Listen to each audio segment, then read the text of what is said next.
Hi అండి, hello, నమస్తే. Welcome to Geetha's kitchen.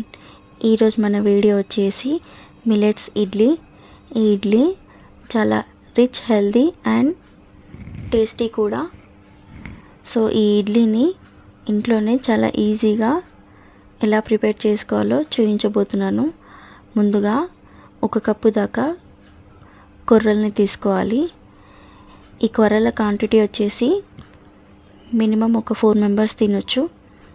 మీరు కావాలి ఇంకా ఎక్కువ అనుకుంటే డబుల్ యూస్ చేసుకోవచ్చు. ఇప్పుడు ఈ కొర్రల తర్వాత అండు కొర్రలు కూడా వేసుకోవాలి. ఇవి రెండు ఇలా ఏ కప్పుతోనైతే మనం కొలత కొలుచుకున్నామో అదే కప్పుతో 2 సమానంగా తీసుకొని ఇలా సేమ్ క్వాంటిటీలో తీసుకొని వాటర్ వేసి 5 టైమ్స్ బాగా కడగాలి. ఇందులో డస్ట్ అనేది చాలా ఉంటుంది కాబట్టి 5 టైమ్స్ కడిగితే బాగుంటుంది. సో ఇలా బాగా కడిగేసిన తర్వాత మినిమం దీన్ని 8 అవర్స్ నానబెట్టాలి.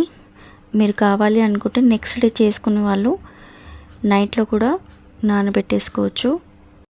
ఇప్పుడు ఇవి నానబెట్టుకున్న తర్వాత ఇందులో 1/2 స్పూన్ దాకా మెంతులు వేసుకోవాలి. ఈ మెంతులు వేసుకున్న తర్వాత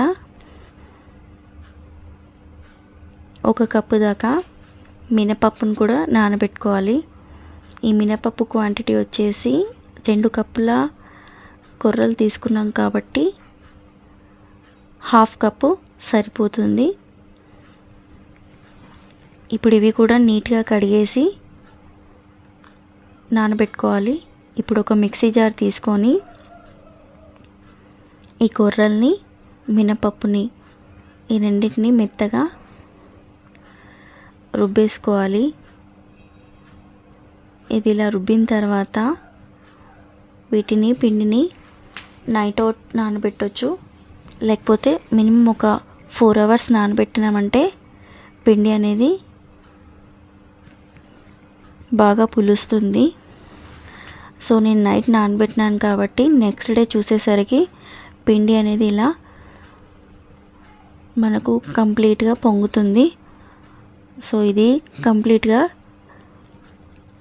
ఇలా పొంగిన తర్వాత వీటిని ఒకసారి గరిటెతో కలపాలి. ఇప్పుడు మనము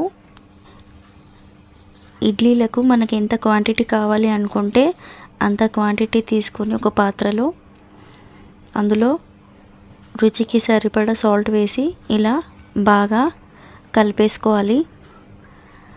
దీన్ని ఎంత బాగా కలుపుకుంటే మనకంత బాగా ఇలా వీడియోలో చూపిస్తున్నట్టు ఇలా సిల్కీ టెక్చర్లో ఉంటుంది. సో ఇప్పుడు ఇడ్లీ పాత్ర తీసుకొని అందులో కొద్దిగా వాటర్ వేసి ఇప్పుడు ఈ పిండిలో సాల్ట్ 1/2 స్పూన్ వేసేసుకొని ఇలా మరోసారి కలిపేసి ఈ పిండి బ్యాటర్ అనేది రెడీగా పెట్టుకోవాలి. ఇప్పుడు ఇడ్లీ పాత్రని తీసుకొని కొద్దిగా చేత్తో ఇలా ఆయిల్ని అప్లై చేసి అన్నిటికీ అప్లై చేసిన తర్వాత ఇలా స్పూన్తో కొద్దిగా వేస్తూ ఇడ్లీలని పాత్రలో వేసేసుకోవాలి. ఈ ఇడ్లీ పాత్రలన్నీ పూర్తిగా 1 బై 1 వేసేసుకున్న తర్వాత వీటన్నిటిని ఇడ్లీ పాత్రలో పెట్టేసి మూత పెట్టేసేయాలి.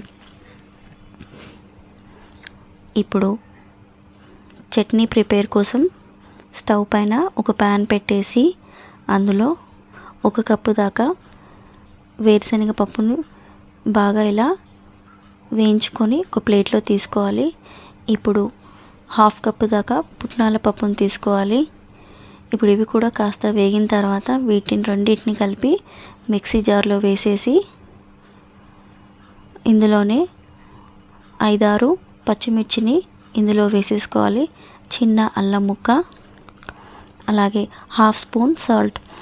ఇంతకుముందుకే మనము 1/2 స్పూన్ పిండి బ్యాటర్లో వేసినాం కాబట్టి ఇందులో 1/2 స్పూన్ సరిపోతుంది. ఇప్పుడు దీనికి సరిపడా వాటర్ వేసుకొని చట్నీ అనేది మనకు ఇలా ఈ కన్సిస్టెన్సీలో వస్తుంది. సో దీనికి తాలింపు వేసుకోవాలి కాబట్టి మళ్ళీ అదే ప్యాన్ పెట్టేసి ఇందులో 1 స్పూన్ దాకా ఆయిల్ వేసుకోవాలి.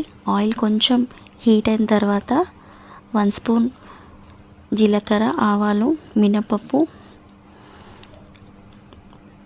లాస్ట్గా కొంచెం పసుపు వేసి ఇలా వేయించుకున్న తర్వాత ఈ తాలింపుని ఈ చట్నీలో వేసామంటే ఈ చట్నీ కూడా మనకు రెడీ అయిపోతుంది. ఇది ఇలా ఒకసారి కలిపేసుకొని వీటిని పక్కన పెట్టేసేయాలి. ఈలోపు ఇడ్లీ కుక్కర్ని తీసుకొని మూత తీసేసి ఈ ఇడ్లీ పాత్రని బయటికి తీసేసి ఒక 2 నిమిషాల పాటు ఇడ్లీని చల్లారనివ్వాలి. అప్పుడే మనకు ఇడ్లీలు ఈజీగా వచ్చేస్తాయి ఇలా స్పూన్తో తీస్తే. సో ఇలా 1 బై 1 తీసుకొని ఇడ్లీలు ఒక ప్లేట్లో సర్వ్ చేసుకోవాలి. ఇప్పుడు ఒక ప్లేట్ తీసుకొని ఇడ్లీస్ అన్నీ ఇలా సర్వ్ చేసేసి 1 బై 1 పెట్టేసుకొని చట్నీ వేసుకొని ఇలా సర్వ్ చేసామంటే tasty and healthy millets idli ready. ఈ వీడియో కనుక మీకు నచ్చినట్టయితే లైక్ చేయండి, షేర్ చేయండి అండ్ సబ్స్క్రైబ్ చేయండి. థ్యాంక్ యూ ఫర్ వాచింగ్ అండి. బాయ్ అండి.